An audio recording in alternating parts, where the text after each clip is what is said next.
Welcome viewers to the next video of the playlist Tricks in C++. Today we will be learning about macros.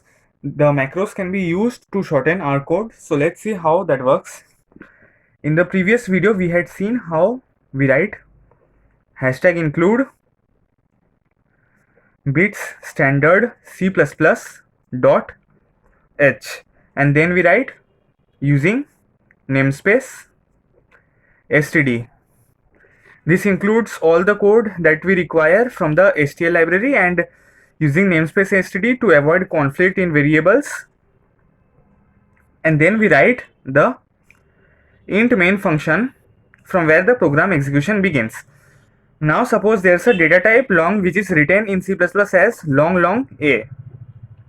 It will be quite hectic in C++ to declare 7 to 8 variables with this long data type by writing long again and again. So suppose we want to write something shorter instead of long.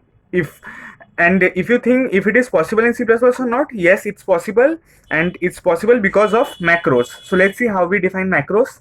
We write hashtag define space, then I'm writing long here, then whatever we want to assign this long as, we write over here. Suppose we want to write long as g, we write g. I personally write long as ll, so I'll write ll over here. So now we can write llb, which simply signifies long b, which is the same as long b. This also works in C++. Okay, now let's say how we will be defining loops. We can write hashtag define fo. This is a variable fo which we can just write anything according to our convenience, I comma a comma b, so that loop runs from a to b. So we write for int I equals to a, I less than equals to b, and I plus plus. And how do we use this macro in our code? If we want to print suppose the first n natural numbers, okay, so what do? We do for int I fo I, then 1 n with commas, then c out I, and then endl. Okay, and obviously over here we'll be taking input in n beforehand while writing the code in the computer. So this is how macros can be used to convert our code into a much smaller one. Instead of writing a big code, we can write a smaller abbreviation for it. This is how C++ makes the programming life much easier.